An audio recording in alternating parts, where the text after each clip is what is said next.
Modernisms and Methodologies 9. Modernist Poetry by Women. First, 1913, Hermes of the Ways, Hilda Doolittle. You'll recall that Hilda Doolittle was an early love of Ezra Pound.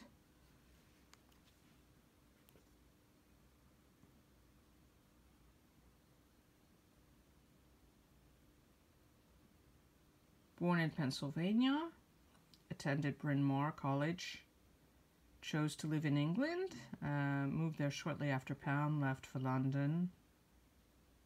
Her poetic output spans 5 decades, and she wrote in many more genres than poetry. She often writes about war in her work.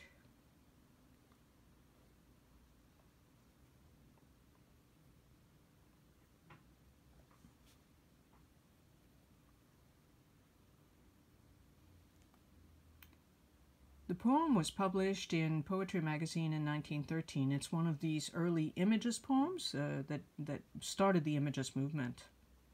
1914, The Zeppelins by Nancy Cunard.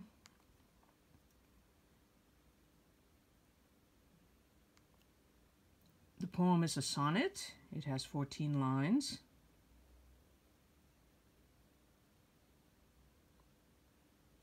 You can pause, read this poem out loud. It's a war poem from an eyewitness. Cunard was 18 years old when she watched the Zeppelins bomb civilians in London. So death is personified in this poem. There's an opposition of black and white. The final stanza begins with "but," suggesting a ray of hope as night gives way to day and men begin to mock death. But death is capitalized. Death really is happening, and the poem doesn't take away the somber aspect. Notice how repetition carries through each stanza. Maddened becomes mad, becomes frenzied, a synonym in the 3rd stanza. Death is present in every stanza, including the final rhyming couplet. 1915, Venus Transients by Amy Lowell. Amy Lowell, you'll remember, grew up in a suburb of Boston, Brookline, Massachusetts. She's from a wealthy family background. She arrived in London and met Pound, given in a letter of introduction by Harriet Monroe.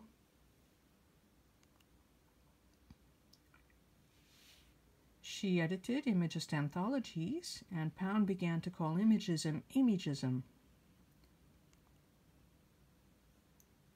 Venus Transients. Tell me, was Venus more beautiful than you are?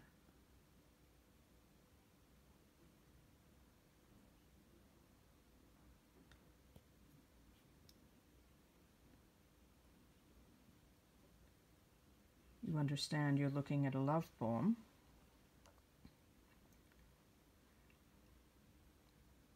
Imagistically, you participate in the seascape, the Botticelli painting, the colors. And the poem begins with "tell me," so it includes the reader. 1915, Charlotte Mew. Charlotte Mew has been enjoying a revival of her reputation over the past decade or two. She was born in London, had very difficult circumstances. 3 brothers died when she was a youth. Mental illness ran in her family, so she and her sister decided not to marry, not to have children, not to pass down what they considered to be a bad gene. Her poetry was recognized by major poets of the time. Siegfried Sassoon, Sarah Teasdale, Ezra Pound, Thomas Hardy, Virginia Woolf. And thanks to Tim Kendall, her reputation has been rehabilitated. May 1915 is a war poem. A war poem by a woman for women, for those who have to live on after the loved ones have died. It might also be considered an elegy for spring. How can you have spring after death?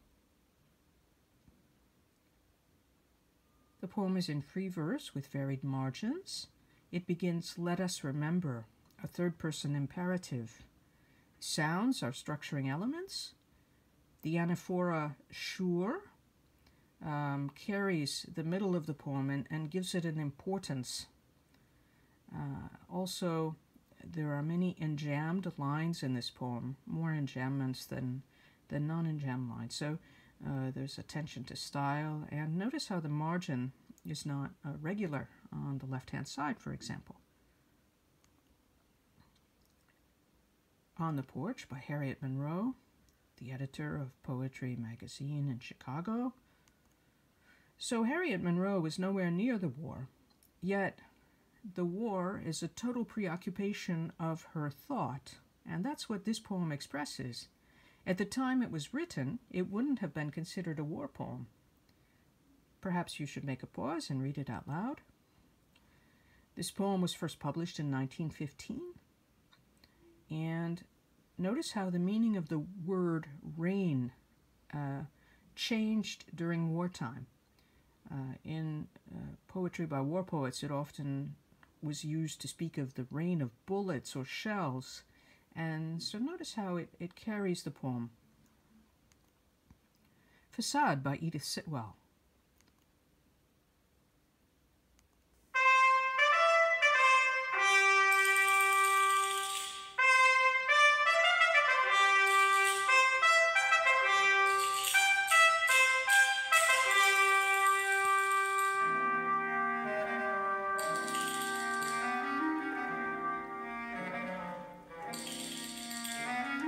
Long steel glass, the white soldiers pass, the light is braying like an arse. See the tall Spanish jade with hair black as nightshade, worn as a cockade, flee. Her eyes gasconade and her gowns parade, as stiff as a brigade. Gee, the hard and braying light is zebra black and white.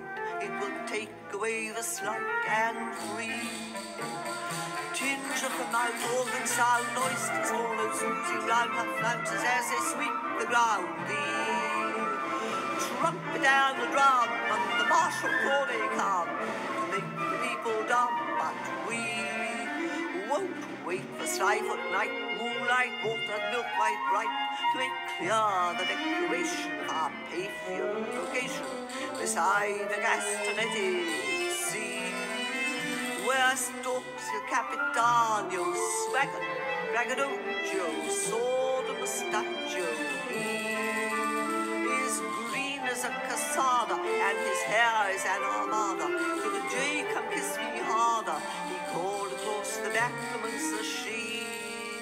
Heard our voices thin and shrill as the steely grasses thrill, or the sound of the onika when the folk has the pika in the palace of the Queen Chinese.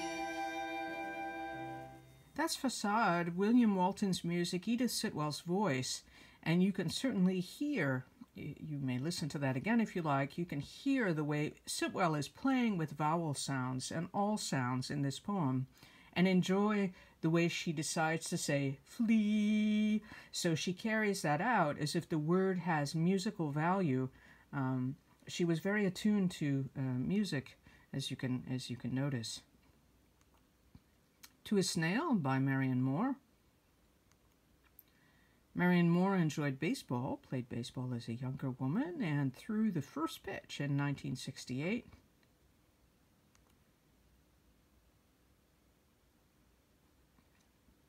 Born in Kirkwood, Missouri, she grew up in Pennsylvania. Her primary literary work for herself and others was at the Dial, 1924-29, as a younger poet.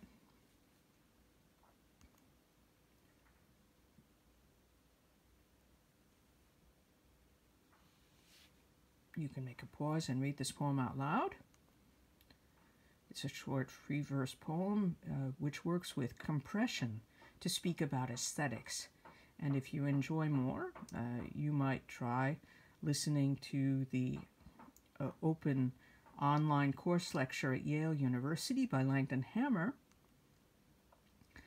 A completed portrait of Picasso by Gertrude Stein. Gertrude Stein wrote a biography of Picasso. That was the French translation, and famously said that she did 90 times sit for the 1944 portrait. She said that in 1944 about the portrait that Picasso painted of her. In her apartment, this portrait hung at 27 Rue de Fleurus. And this is her voice. If I told him a completed portrait of Picasso, if I told him, would he like it? Would he like it if I told him? Would he like it? Would Napoleon? Would Napoleon? Would he like it? If Napoleon, if I told him if Napoleon, would he like it if I told him? If I told him, if Napoleon? Would he like it if Napoleon, if I told him? If I told him if Napoleon, if I told him? If I told him, would he like it? Would he like it if I told him? Now, not now, and now. Now, exactly as kings, feeling full for it, exactitude as kings, so to beseech you as full as for it, exactly or as kings. Shutters shut and open, so do queens.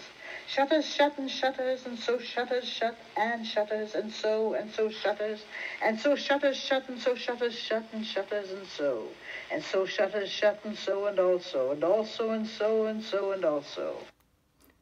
Okay, you get the idea. Gertrude Stein recorded that poem, and thank goodness, that helps us to grasp the richness of the text. And here you see her and her companion Alice B. Toklas and their dog enjoying a relaxing afternoon.